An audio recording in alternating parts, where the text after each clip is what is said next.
ফাতিমা রাদিয়াল্লাহু তাআলা আনহা বিশ্বনবীর কলিজার টুকরা চাচাতো ভাই আলীর সাথে বিয়ে হলো।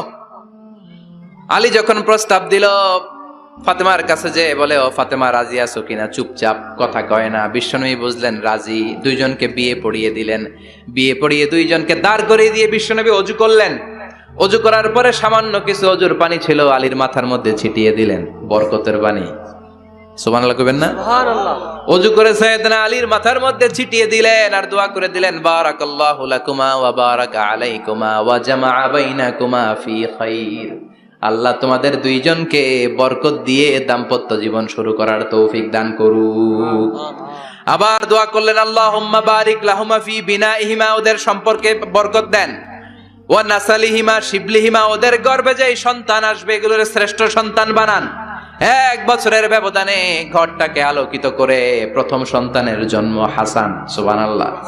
হাসান রে বিশ্বনবী এত আদর করেছেন, বিশ্বনবীর কাছ থেকে এত আদর কেউ কোনোদিন পায় নাই। হাসান রে বিশ্বনবী ডাকতেন লুকা। বুখারীর বর্ণনা, শব্দটা কি? লুকা মানে পিচ্ছি। ছোট বাচ্চাদেরকে আপনারা কি কন? আরে পিচ্ছি তো আমি কইছি, আপনারা কি কন? বাচ্চা বলেন, বাবু বলেন, আর কিছু কি বলেন? আর আর কিছু নাই। তাহলে এই যে বাবু পিচ্ছি, হ্যাঁ, এই বাবু পিচ্ছি আরবি হচ্ছে লুকা। বিশ্বনবী ফাতেমার ঘরে এসে বলতেন, আইনাল লুকা, পিচ্ছিটা কই রে? আমার হাসান কই, আমার নানা ভাই কই? আর বিশ্বনবীর আওয়াজ শুনলে হাসান এসে বিশ্বনবীর কাঁধে। আল্লাহু আকবার, আল্লাহু আকবার। বিশ্বনবী বলতেন, ফাতেমা আমার কলিজার টুকরা, যে ফাতেমারে কষ্ট দেয় সে আমারে কষ্ট দেয়, ফাতেমারে আনন্দ দেয় মানে আমি বিশ্বনবীরে আনন্দ দেয়। এই ফাতেমা সব সময় পর্দায় থাকতেন, দিনের বেলা বেরোতেন না, সারা দিনে টয়লেট করতেন একবার, সেটাও করতেন রাত্রে, যাতে দিনের বেলা কেউ তারে না দেখে। কি ব্যালেন্স লাইফ, কি ব্যালেন্স লাইফ! রাতে একবার টয়লেটে যাও মানে কি সারাদিন খাওয়া দাওয়া এরকম ব্যালেন্স করে করতেন। কেউ দেখতে পারে না ওনারে কেমন ছিল, কেউই জানতো না। এমন ভাবে চলাফেরা করতো, কোনো পুরুষদের সামনে দিয়ে কখনো যেতেন না। এজন্য ইন্তেকালের আগে আলীকে বললেন, আলী, বিশ্বনবীর ওসিয়ত অনুযায়ী কিছুদিন পরে আমি আমার বাবার সাথে সাক্ষাৎ করব। ইন্তেকালের সময় বেশি লোক আমার জানাজাতে আসার দরকার নাই, নিজেরা দোয়া করে দিলে চলবে। আর আমার জানাজার খাটিয়ার উপর দিয়ে বিশাল একটা বোরকা দিয়ে দিও। এটার আরবিতে বলে নাউশ। কি বলে? এই প্রথম কোন নারী তার খাটিয়ার উপরে নাউশ ব্যবহার করেছে, জন্য এটাকে বলে সুন্নাতু ফাতিমা, ফাতেমার সুন্নাত। সাইয়েদাতুনা ফাতেমার আগে কেউ জানাজার খাটিয়াতে নাউশ ব্যবহার করে নাই। আল্লাহু আকবার, আল্লাহু আকবার। আলীকে বলে গেলেন, আলী, অল্প কয়েকজন পুরুষ নিয়ে জানাজা দিও, বেশি মানুষের কাছে আমার নিও না। দুনিয়ার বুকে আমি লুকিয়ে লুকিয়ে চলতাম, মরার পরে লুকিয়ে লুকিয়ে আল্লাহর কাছে চলে যেতে চাই, পুরুষদের সামনে আমার নিও না। হাসান বলে, নানাজি, আপনার মেয়ের নামের বিচার, ফাতেমার নামের বিচার। বিশ্বনবী বললেন, ও হাসান, আমার মেয়ে ফাতেমার আবার কি বিচার, কি অপরাধ আমার ফাতেমার? হাসান হুসেন চোখের পানি ছেড়ে দিয়ে ডেকে বলে, নানাজি, আপনার মেয়ে আমাদেরকে খাবার দেয় না কেন? খাবার দেয় না কেন? বিচার দিলাম, গতকাল সারাদিন বলেছে রাত্রিবেলা খাবার দিবে, রাতে খাবার দেয় নাই। আমাদেরকে বলেছে তোমরা ঘুমিয়ে যাও, আমি রান্না করি, সকালে দিব। ঘুমায় গেলাম, সকালবেলায় খাবার চাইলাম, আপনার মেয়ে ফাতেমা তখন আমাদেরকে খাবার দেয় না। দাদা, আমরা ছোট্ট দুইটা মানুষ ক্ষুধার জ্বালায় বেহুশ হয়ে যাই, আর সহ্য করতে পারি না, আপনার মেয়ে খাবার দেয় না। দুপুর হয়ে গেল, দুইজনে কান্নাকাটি করি, আপনার মেয়ে এখন পর্যন্ত আমাদেরকে খাবার দেয় নাই। আমরা দুজন তো আর সহ্য করতে পারি না, কেন আপনার মেয়ে আমাদের সাথে এমন করে? আপনার কাছে বিচার দিলাম, আপনি বিচার করেন। বিশ্বনবী আর কি বিচার করবেন? ধা ধা করে বিশ্বনবী চোখের পানিগুলো ছাড়েন, হুসাইনকে জড়িয়ে ধরলেন, হাসান রে জড়িয়ে ধরলেন, ডেকে বললেন, হাসান রে কাছে আয়। বিশ্বনবী শাম দেশের জুব্বা পরতেন, শাম দেশের জুব্বাটা উপরের দিকে উঠালেন, হাসান রে দেখালেন, এই তো দেখ, তোর নানার পেটের মধ্যে 3টা পাথর বাঁধা। একদিন না খেয়ে থাকার কারণে তোদের পেটে এত জ্বালা, এত কষ্ট। আমি বিশ্বনবীর পেটে গত 3 দিন যাবত কোনো দানা পানি পড়ে নাই। আমি বিশ্বনবী তো না খেয়ে আছি রে হাসান, আমি তো 3 দিন না খেয়ে আছি, আমার পেটেও তো কিছু নাই। নানাও কাঁদলেন, নাতিও কাঁদলেন, পুরো পৃথিবীও কাঁদলো, ঠিক কি না? ওই কঠিন ক্ষুধার দিন, ওই কঠিন দুর্ভিক্ষের দিন বিশ্ব নবী যদি তার স্পেশাল দোয়াটা করতেন, জান্নাত থেকে জিব্রাইলকে দিয়ে খাবারের বস্তা পাঠিয়ে দিত কে? ওই দিনও বিশ্ব নবী দোয়াটা করে নাই। আমার জন্য, আপনার জন্য, আমাদের জন্য দোয়াটা এখনো আসরাডাই। কি দিল দরিয়া নবী ছিল, নিজের বিপদের কথা ভুলে গিয়ে, নাতির বিপদের কথা ভুলে গিয়ে, ফ্যামিলির কথা ভুলে গিয়ে উম্মতের জন্য কেঁদেছে, ঠিক কিনা? গোটা বিশ্বের জন্য শিক্ষা এনেছে, সভ্যতা এনেছে, আমাদেরকে ভদ্রতা শিখিয়েছে। আর ওই নবীরে গালি দেয় এরকম কিছু ব্লগার বাংলার জমিনে আছে না নাই? তারা মানুষ নাকি শয়তান? এগুলো পিতৃ পরিচয়হীন জারদ সন্তান, জোরে বলেন ঠিক কিনা? দুই জায়গায় কেউ যদি আমাদেরকে ইনসাল্ট করে আমরা সহ্য করতে পারি না। এক হচ্ছে কোরআন, কোরআনকে নিয়ে গালি দিলে আমাদের কলিজায় আগুন আছে না নাই? বিশ্ব নবীরে গালি দিলে কলিজায় আগুন ধরে যায়। যদি না ধরে যায় তুমি মুমিন নাও, তুমি মুনাফিক। চিল্লা এখন ঠিক কিনা? আসল মানুষের বড় অভাব, অন্যের দুঃখে কাঁদবে, অন্যের জ্বালা নিজের অন্তরেও জ্বালার সৃষ্টি করবে, সেই মানুষ আর নাই, ঠিক কিনা? বিশ্ব নবীর আগের গুনাহও নাই, পরের গুনাহও নাই, তারপরেও মুনাজাতে হাউমাউ করে কাঁদতেন। তিনি দোয়ায় বলতেন, আল্লাহ ইন্নী আব্দু কবনু আব্দি কবনু আমাতিক নাসিয়াতি বিয়াদিক। ও আল্লাহ, আমি আপনার গোলাম, গোলামের ঘরের গোলাম, বান্দির ঘরের গোলাম। আল্লাহ আমি আপনার গোলাম, গোলামের ঘরের গোলাম, মানে আমার বাপ আব্দুল্লাহ আপনার গোলাম, আমরা গোলাম বংশের। সুবহানাল্লাহ। গোটা বিশ্বের শ্রেষ্ঠ মানুষটা নিজের গোলাম বলতে দ্বিধাবোধ করতো না, বলতো আমি আপনার গোলাম, গোলামের ঘরের গোলাম, বান্দির ঘরের গোলাম, নাসিয়াতি বিয়াদিক। আমার মাথার চুলের ঝুঁটি আপনার হাতের মুঠোয়, আমার চুলের ঝুঁটি আপনার হাতের মুঠোয়, গোলামের মতো যেখানেই টানবেন আমি ওখানেই যাব। আল্লাহু আকবার। এই ছিল বিশ্বনবীর বিনয়। নিজেকে গোলাম বলতে স্বাচ্ছন্দ্য বোধ করতেন, কোনোদিন জীবনে অহংকার করেন নাই। কোনদিন বিশ্বনবী কারো সাথে মুসাফা করতে যে নিজে আগে হাত টানেন নাই, যতক্ষণ না ওই লোকটা তার হাত টেনে নিয়েছে। সুবহানাল্লাহ।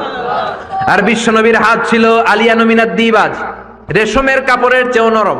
সিল্ক চিনেন? সিল্ক, সিল্কের কাপড়ের চেয়ে বিশ্বনবীর হাত ছিল নরম। এই নরম হাত মুসাফার মধ্যে যে একবার পাইতো কেউ ছাড়তে চাইতো না, ধরেই রাখতো।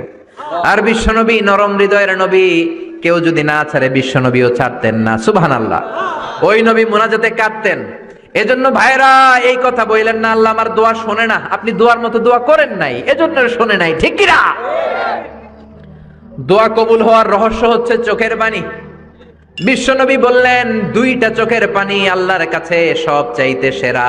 এক হলো জিহাদের ময়দানে রক্তের ফোঁটা, দ্বিতীয় হলো আল্লাহর ভয়ে মোনাজাতের মধ্যে চোখ থেকে বেয়ে বেয়ে পড়া পানির ফোঁটা।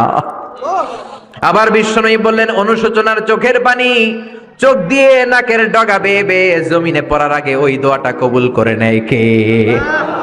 এজন্য চাওয়ার সময় নিজের ছোট করেন, বলবেন আল্লাহ আমি আপনার গোলাম, গোলামের ঘরের গোলাম, বান্দির ঘরের গোলাম, আমার চাইতে ক্ষুদ্র ছোট কেউ নাই, এমন কোন গুনাহ নাই আমি করি নাই, তুমি ছাড়া আমারে পার করার কেউ নাই, ঠিক কিনা? এরকম দোয়ার মধ্যে নিজেরে ছোট করে দেন, আপনার দোয়া কবুল করবে কে? এজন্য সব সময় চাইবে একজনের কাছে, তিনি কে? একদল আছে বা এক শ্রেণীর লোক আছে, রোগে যখন পড়ে তখন আল্লাহরে ডাকে, রোগ ভালো হয়ে যায় আল্লাহরে ভুলে যায়, আছে না নাই? নির্বাচনের আগে আল্লাহরে ডাকে, নির্বাচন শেষ আল্লাহরে ভুলে যায়, আছে না নাই? সমস্যায় পড়েছে আল্লাহরে ডাকে, সমস্যা নাই আল্লাহরে ভুলে যায়, আছে না নাই? রব্বুল আলামিন বলেন স্পেশাল কিছু সময় আছে, ওই সময় দোয়া করলে দোয়া কবুল করে নেয় কে? তাহাজ্জুদের সময় দোয়া করবেন। ওয়া মিনাল লাইলি ফাতাহাজ্জাদ বিহি নাফিলাতান লাকা আসা আন ইয়াবআসাকা রাব্বুকা মাকামাম মাহমুদা। তাহাজ্জুদের নামাজ পড়লে আপনার মর্যাদা বাড়ায় দিবে কে? আল্লাহ। এখন হুজুর আমরা তো ফজরই পড়ি না, তাহাজ্জুদ কখন পড়মু? তাহাজ্জুদ তো তাদের যারা ফজর পড়ে, ঠিক কি না? ফজরই তো পড়ে না, তাহাজ্জুদ কখন? ফজরের সময় মসজিদের বেহাল দশা। ফজরের সময় যত মসজিদে নামাজ পড়লাম খালি মুরব্বী চাচাদেরকে পাওয়া যায়, ইয়াং ছেলেরা নাই। ফজরের নামাজ মুরব্বীদের জন্য নয়, ফজরের নামাজ তোমাদের মতো ইয়াংস্টার যারা আছো তাদের জন্য, ঠিক কি না? এই যৌবন বয়সের ইবাদত আল্লাহর কাছে সবচাইতে প্রিয়। খেয়াল করে বোঝার চেষ্টা করো, যুবক বয়সে যদি গভর্নমেন্ট সার্ভিস করো, বার্ধক্যে উপনীত হলে পেনশন আছে না নাই?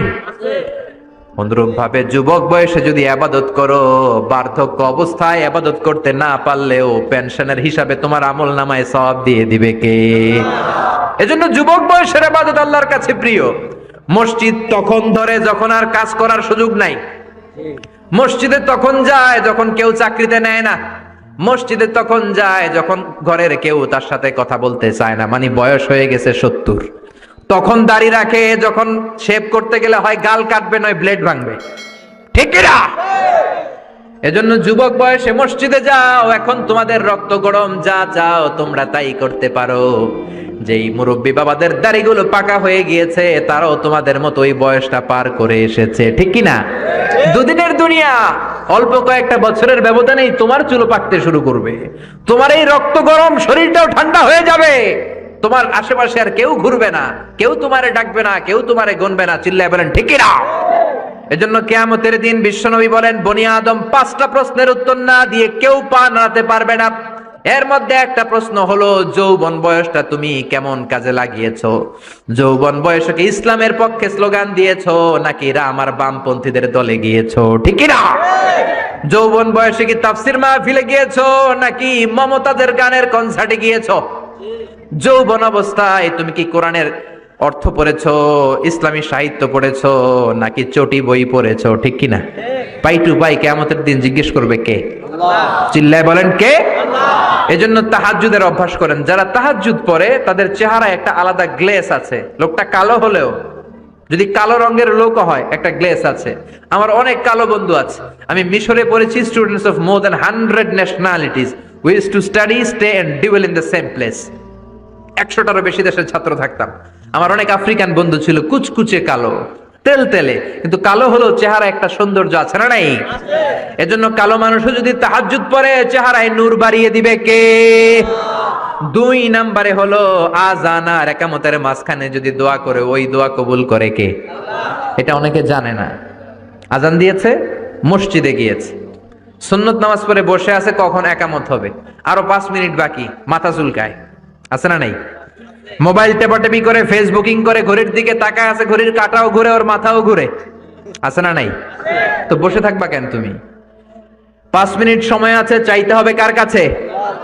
বাজারে যাওয়ার সময় যেমনি আপনি লিস্ট করে নিয়ে যান, এটা লাগবে ওটা লাগবে, মসজিদে যাওয়ার সময় মোবাইলের টুকি নিয়ে যান, কাগজের টুকি নিয়ে যান। আল্লাহ আমার সুন্দরী বউ লাগবে, বউ দাও, দিবে কে? এই বেটা, দিবে কে? নেককার বিবি লাগবে, দিবে কে? গোল্ডেন এ প্লাস পেতে চাই, দিবে কে? উমরা করতে চাই, পাসপোর্টে ভিসা লাগে না, ভিসা করে দিবে কে? দুরারোগ্য ব্যাধি, অনেক ওষুধ খেলাম, অনেক দেশে গেলাম, কোন ডাক্তার ভালো করতে পারে না, কিন্তু ডাক্তারেরও বড় ডাক্তার আছে না নাই? কেউ যেটা পারে না, পারে কে?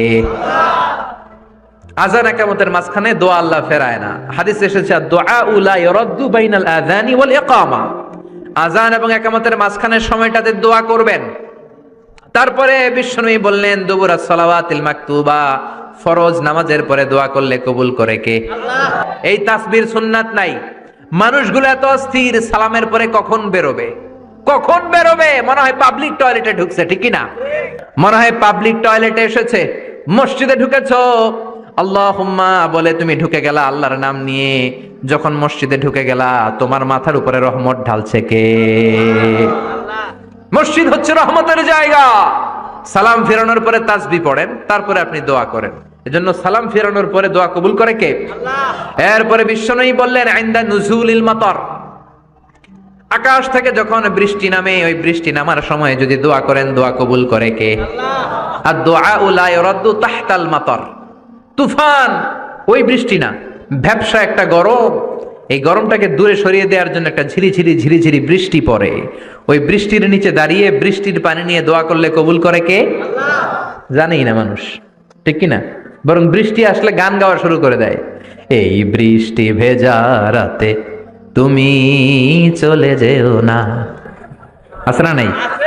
তো চলে যাবো না, কি করবো, থেকে যাবো তোমার সাথে? এগুলো করা যাবে না।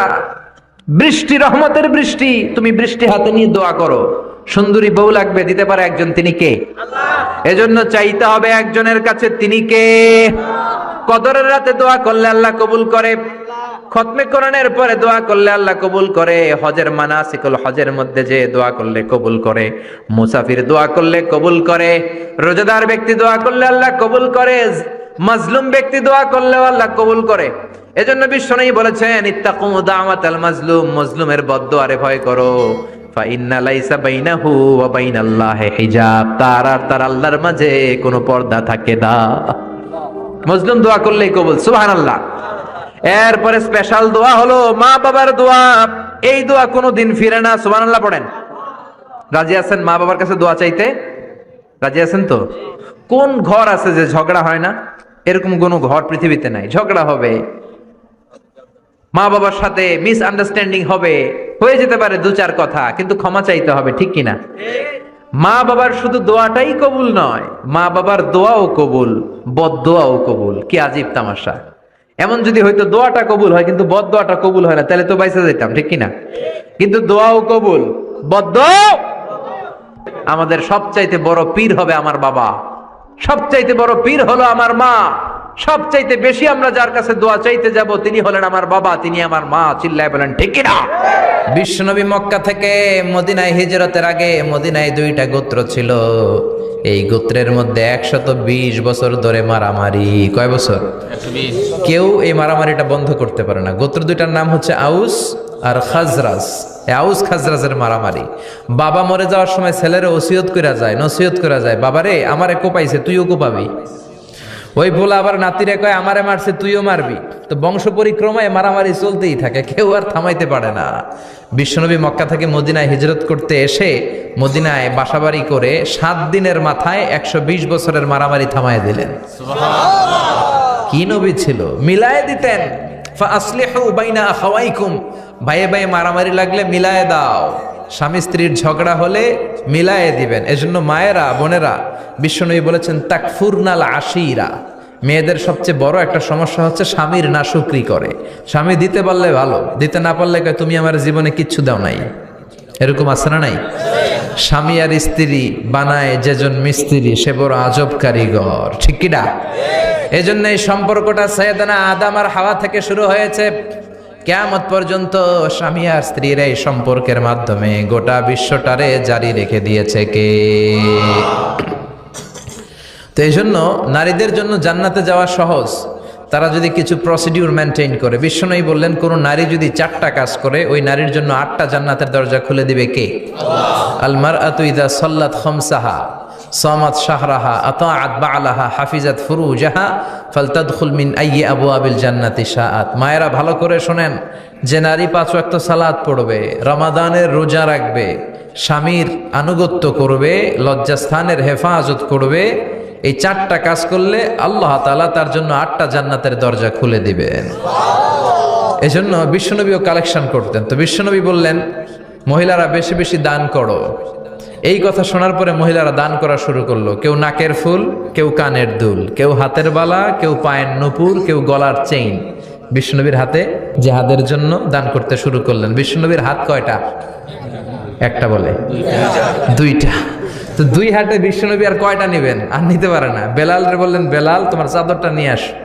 বেলাল এরকম চাদর নিয়ে ধরলেন। বিশ্বনবী কালেকশনের ওয়াজ শুরু করলেন আর বেলাল কালেকশনের সব জিনিসপত্র গুছাতে লাগলো। কোন সুবহানাল্লাহ। এজন্য কালেকশন করাটাও সুন্নাত, তবে ওটা একটা লিমিটেশনের মধ্যে, একটা সৌন্দর্যের মধ্য দিয়ে। কিছু কিছু মাদ্রাসার ছেলে মেয়েদেরকে চাল ওঠানোর জন্য বাড়ি বাড়ি পাঠায়, আসে না নাই? এদের ছোটবেলা থেকে মানসিকতাগুলো নষ্ট করে দেওয়া হয়। কেমন করে অন্যের কাছে হাত পাতবে এটা শেখানো হয়। ইসলাম বলে আল ইয়াদুল উলিয়া খায়রুম মিনাল ইয়াদিস সুফলা, উপরের হাত নিচের হাতের চেয়ে উত্তম। যে দেয় আর যে নেয় তাদের মধ্যে সেরা যে দেয়। চিল্লায় কোন ঠিক কিনা? আবার ইসলাম বলে দেওয়ার সময়ও ভারসাম্য করে দিবা। দেওয়ার সময় কিপটামি করা যাবে না, আবার ঘরে যা আছে সবও দিয়ে দেওয়া যাবে না, ঠিক কিনা? বিশ্বনবীর গায়ে একবার একটা জুব্বা, কয়টা? এক ভিক্ষুক এসে বলে নবী আমার জুব্বা নাই, আমার জুব্বা দেন। দয়ার নবী, মায়ের নবী নিজের জুব্বাটা খুলে দিয়ে ওই ভিক্ষুকের হাতে তুলে দিলেন। এখন নবীর গায়ে কোনো জুব্বা নাই। বিশ্বনবী এখন ঘর থেকে বেরোতে পারে না। সাহাবারা এসে ঘরে নক করে, বিশ্বনবী বেরোতে পারে না। আল্লাহ আয়াত নাজিল করলেন ওয়াল্লাযীনা ইযা আনফাকু লাম ইউসরিফু ওয়া লাম ইয়াকতুরু ওয়া কানা বাইনা যালিকা কওয়ামা। মুমিন বান্দাদের গুণাবলী যখন দান করে কিপটামি করবে না, আবার অপচয়ও করবে না। এই আয়াত দিয়ে আল্লাহ বুঝাতে চাইলেন, নবীরে ধমক দিলেন, ও নবী 2টা জামা থাকলে একটা দিতেন, 3টা থাকলে একটা দিতেন, একটা যখন ছিল এইটা দিলেন কেন? এখন নিজে পড়বেন কি? সুবহানাল্লাহ কইবেন না? ইসলাম তো ব্যালেন্সড রে ভাই, ইসলাম ভারসাম্যপূর্ণ। ইসলামের সব বিধানগুলো আপনার সাথে স্যুট করবে, ম্যাচ করবে, এটা জীবন ঘনিষ্ঠ। ইসলামে এমন কোনো বিধান দেয়া হয় নাই যেটা আপনার খারাপ লাগবে। অন্যান্য সব ধর্মের প্রতি শ্রদ্ধা রেখেই বলি, আমার ইসলাম যে আহকাম আমাদেরকে দিয়েছে এরকম বিধান কোনো ধর্মের ভেতরে নাই। চিল্লা এখন ঠিক কিনা? এরপরে কোরআন পাহাড়ের ব্যাপারে বলেছে ওয়াজআলনাল জিবালা আওতাদা, আমি পাহাড়গুলোরে পেরেকের মতো জমিনে ঢুকিয়ে দিয়েছি। সুবহানাল্লাহ। তাহলে পাহাড়কে আল্লাহ তাআলা পেরেকের সাথে তুলনা করলেন। কিসের সাথে? পেরেক চিনেন? সবাই চিনেন? মাতোয়াইলে আছে পেরেক। কি করে পেরেক দিয়ে? কাঠের ভিতরে ঠুকে না, দেয়ালে ঠুকে। তাহলে আল্লাহ পাহাড়গুলোরে বললেন পেরেক। আচ্ছা, পেরেক যখন আমরা কাঠের ভিতরে ঢুকাই, পুরো পেরেকটা কাঠের ভিতরে ঢুকে যায়, উপরে শুধু কি থাকে? মাথাটা থাকে, ঠিক কিনা? তার মানে আমরা যে পাহাড় দেখতে পাচ্ছি এটা পাহাড়ের মাথা। পুরো পেরেক যেমনি কাঠের ভিতরে, পুরো পাহাড়টা আছে মাটির ভিতরে। চিল্লায় পড়ি আল্লাহু আকবার। জমিনে আমরা দৃশ্যমান এই পৃথিবীতে খালি চোখে যে পাহাড় দেখতে পাই, এটা আসল পাহাড় না, এটা পাহাড়ের মাথা। যেমনি পেরেক যখন কাঠের ভিতরে ঢুকে দেই, পুরো পেরেকটা কাঠের ভিতরে ঢুকে যায় কি যায় না? পেরেক নিয়ে যখন আমি হাতুড়ি দিয়ে মারলাম, পুরো পেরেকটা কই যায়? কাঠের ভিতরে, তাই না? তার মানে খালি চোখে যে পাহাড় দেখি, এটা পেরেকের মাথা যেমনি একটু দেখা যায়, এটা পাহাড়ের মাথা। আসল পাহাড় মাটির ভেতরে, উপরে যদ্দূর দেখা যায় তার কমসে কম 10 গুণ পাহাড় মাটির ভিতরে রেখে দিয়েছে কে?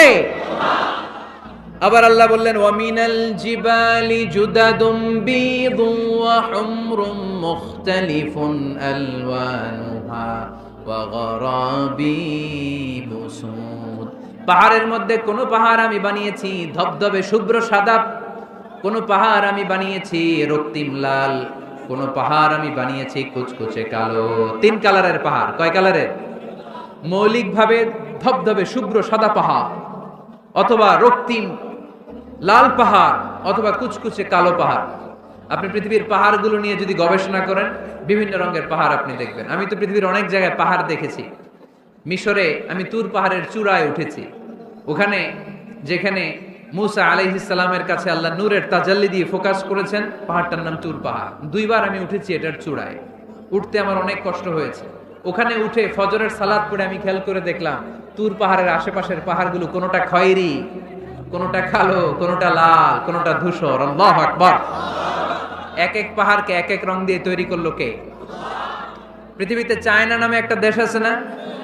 চায়না একটা শহর আছে গানজু। কি নাম? আজকে যে গুগল করবা, the গানজু city located in China.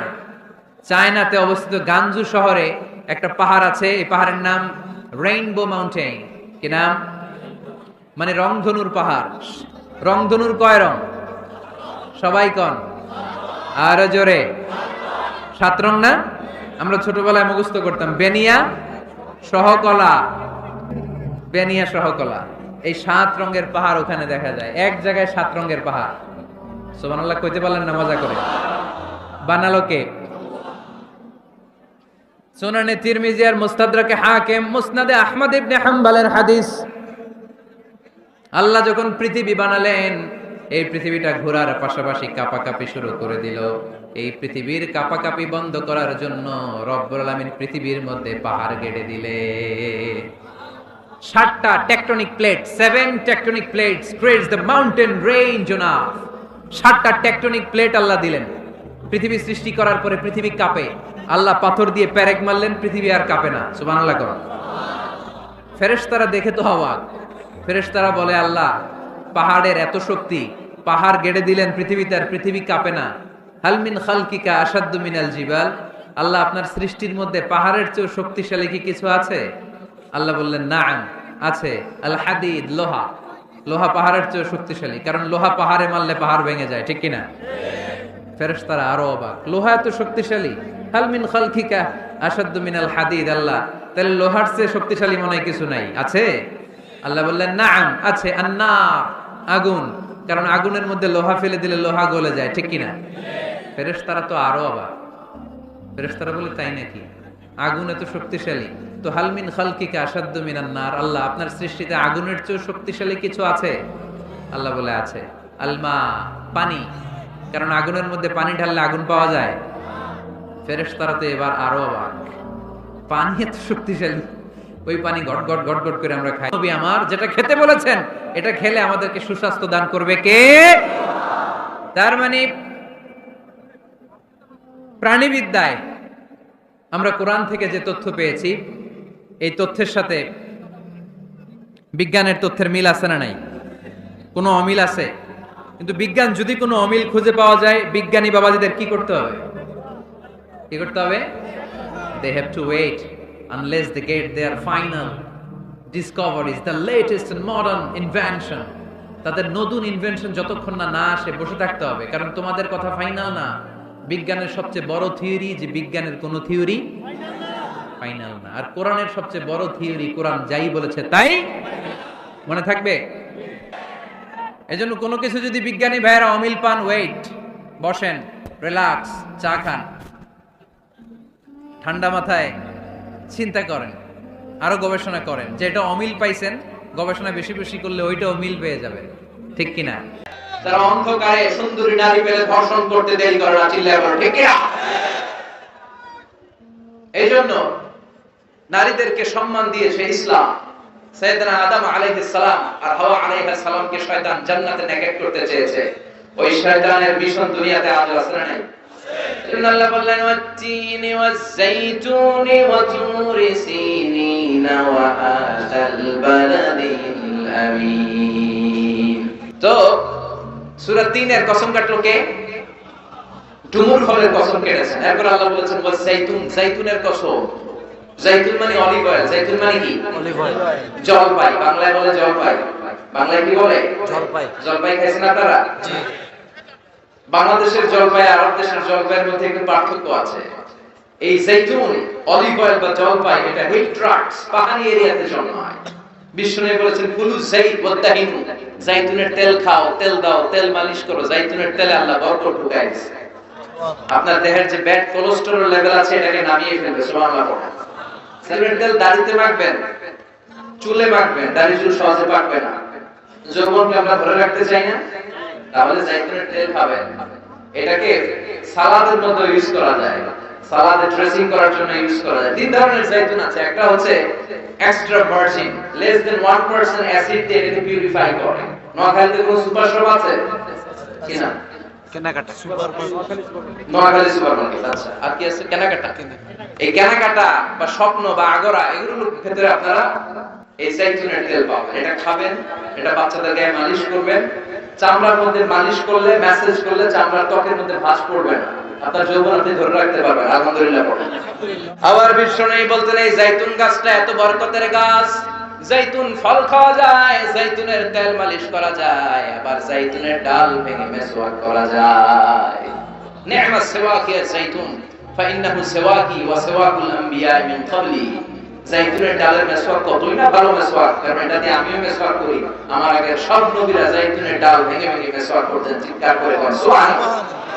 আল্লাহ বললেন ওয়াত-তিনি ওয়াজ-যাইতুনি ওয়া তুরি সিনিনা ওয়া হাযাল বালাদিল আমিন। তিন ফলের কসম, যাইতুন ফলের কসম কাটলো কে?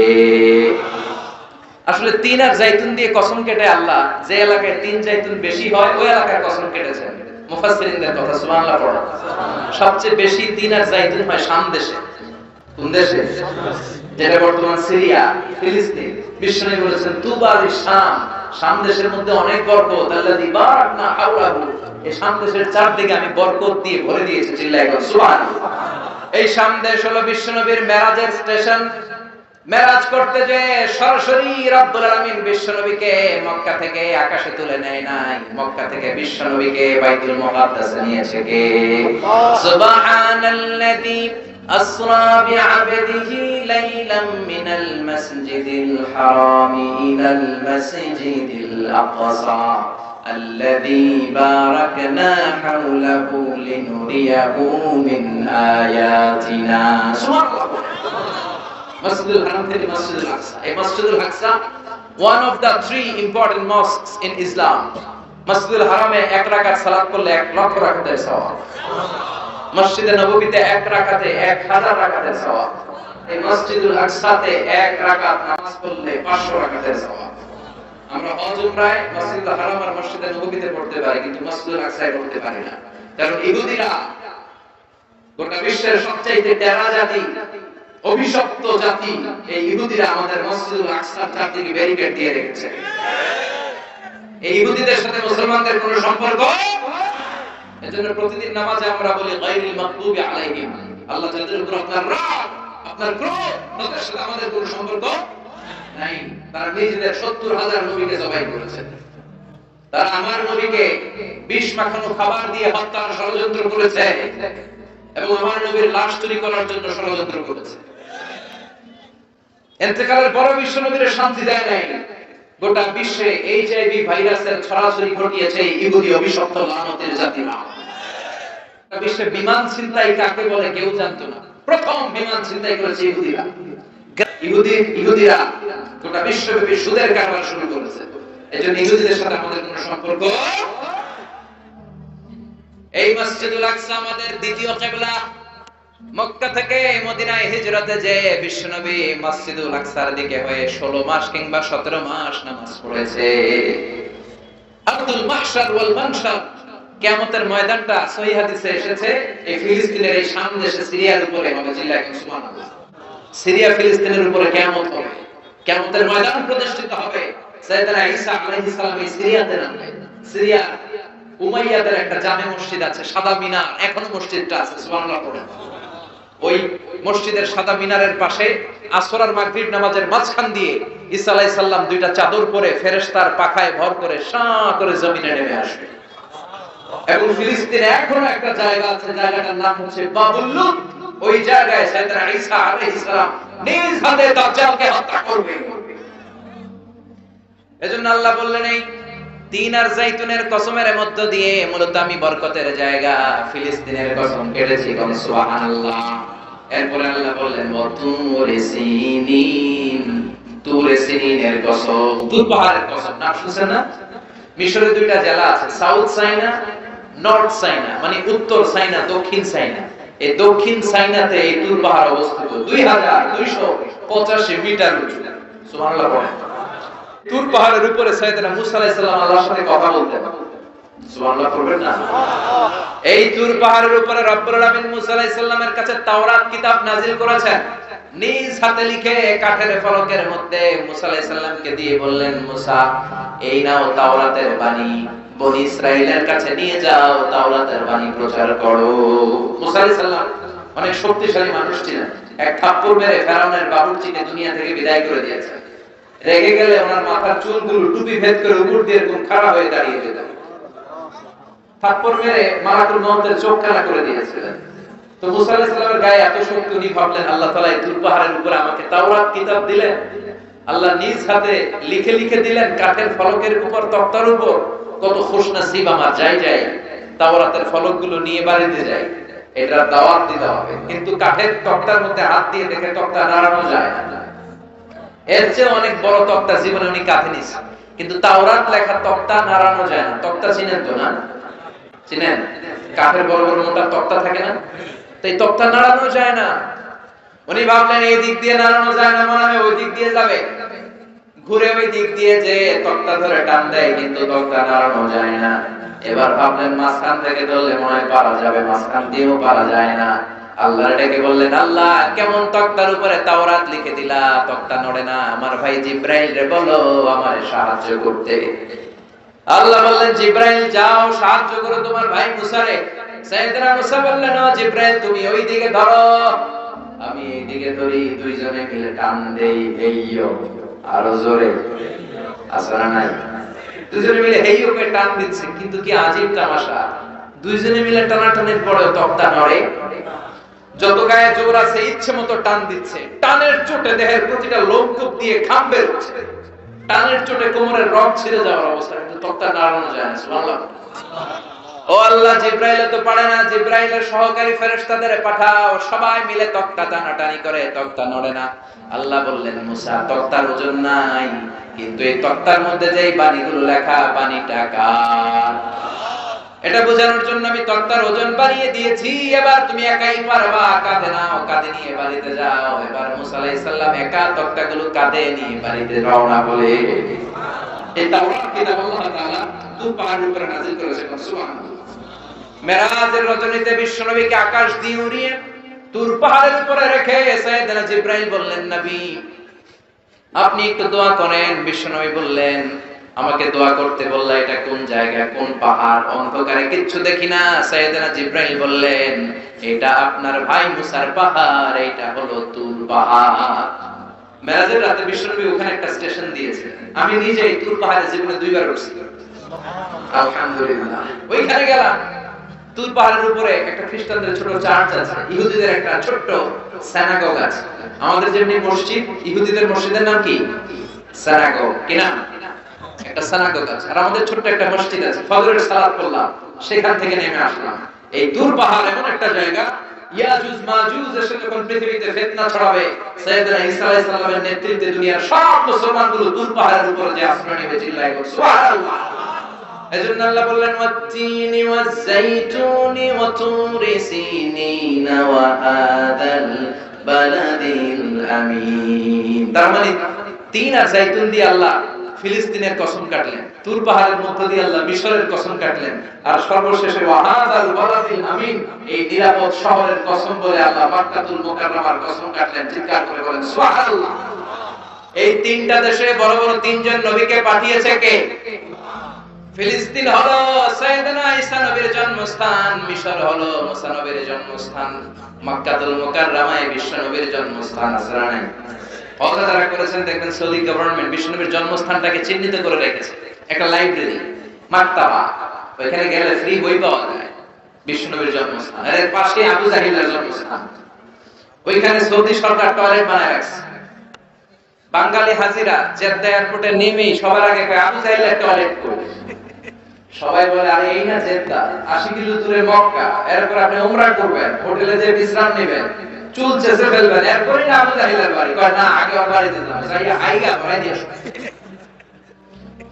বিশ্ব নবীর জন্য মানুষের কত ভালোবাসা, বিশ্ব নবীর জন্য মানুষের কত মায়া, তার বিপরীতে আবু জাহিলের প্রতি ঘৃণা গোটা বিশ্বের মানুষের আছে না নাই? কারণ আবু জাহেল হলো জঙ্গি, বিশ্ব নবী হলো মুজাহিদ। ঠিক না? এজন্য বিশ্বনবী বলতেন, মক্কা তো আহাব্বুল বিলাদ ইলাইয়া, মক্কা হলো আমার কাছে সবচাইতে প্রিয় জায়গা। লাউলা খরিজতু লামা খারাজতু, মক্কা থেকে জোর করে যদি আমাকে কুরাইশরা বের করে না দিত, আমি কোনদিন মক্কা ছাড়তাম না। সুবহানাল্লাহ। আল্লাহ বললেন, এটা হচ্ছে মাসাবাতান লিন-নাসি ওয়া আমনা, সব মানুষের মিলন কেন্দ্র। কাবায় যখন আযান হয়, তখন মৌমাছির বাসার দিকে মৌ পোকাগুলো যেমনি ভনভন ভনভন করে ছুটে, সবগুলো মুসল্লি কাবা ঘরের দিকে ছুটতে থাকে, চিৎকার করে পড়েন সুবহানাল্লাহ। আল্লাহু আকবার বললে লক্ষ লক্ষ মুসল্লিরা কাবার চারদিকে সেনাপতির কমান্ড আসার সাথে সাথে যেমনি মুহূর্তের মধ্যে গোল হয়ে দাঁড়িয়ে যায়, সবগুলো মুসল্লি লক্ষ লক্ষ মুসল্লি 5 সেকেন্ডের ব্যবধানে সব গোল হয়ে দাঁড়িয়ে যায়, চিল্লায় করে সুবহানাল্লাহ। এজন্য আল্লাহ বললেন, এটা হলো বরকতের জায়গা, নিরাপত্তার জায়গা। প্রতিদিন কাবা ঘরকে কেন্দ্র করে রব্বুল আলামিন 120টা রহমত নাযিল করে থাকে। কয়টা? জোরে বল। 60 লিত-তাওয়াফিন, 60টা রহমত যারা তাওয়াফ করে। 7 টার্নস মেক আ তাওয়াফ। কাবার একটা কর্নারে একটা স্টোন আছে, ব্ল্যাক স্টোন, হাজারুল আসওয়াদ। এটাতে কিস করলে জীবনের সব গুনাহ এই স্টোনে, পাথরটা টেনে নিয়ে যায়। কিয়ামতের দিন আল্লাহ এই পাথরকে একটা ঠোঁট দিবে, জিহ্বা দিবে, আর 2টা চোখ দিবে, আর পাথরটাকে দাঁড় করাবে। কিয়ামতের ময়দানে পাথরটা দাঁড়িয়ে দাঁড়িয়ে বলবে, আল্লাহ, এই মুসল্লি, এই হাজী, এই উমরা পালনকারী আমাকে চুমু দিয়েছিল, এরে তুমি জাহান্নামে ঢোকাতে পারবে না। 120টা রহমতের মধ্যে থেকে 60 লিল তাইফিন, 60টা রহমত তাওয়াফকারীদের জন্য।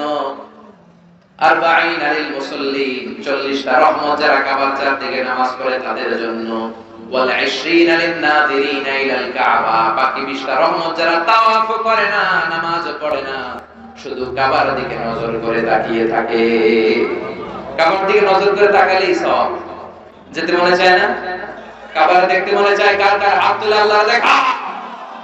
কসম কাটলেন 3টা, চিৎকার করে বলতে হবে কয়টা? 3টা কসম কেটে কত গুরুত্বপূর্ণ একটা কথা বলবেন, এটা না শুনেই চলে যাবেন? বসেন। আল্লাহ বললেন লাকাদ খালাকনাল ইনসানা ফি আহসানি তাকওয়িম, আমি মানুষকে অসাধারণ চমৎকার এক আকৃতি দিয়ে তৈরি করেছি। সুবহানাল্লাহ। মানুষের আকৃতি গঠন যে কত সুন্দর আপনি কল্পনাও করতে পারবেন না। যারা হিউম্যান অ্যানাটমি, প্রাণীবিদ্যা বা মরফোলজি, আকৃতি সংক্রান্ত জীববিদ্যা নিয়ে পড়াশোনা করে তারা বুঝবে মানুষের চেহারার সাথে পৃথিবীর কোন প্রাণীর কোন মিল আছে?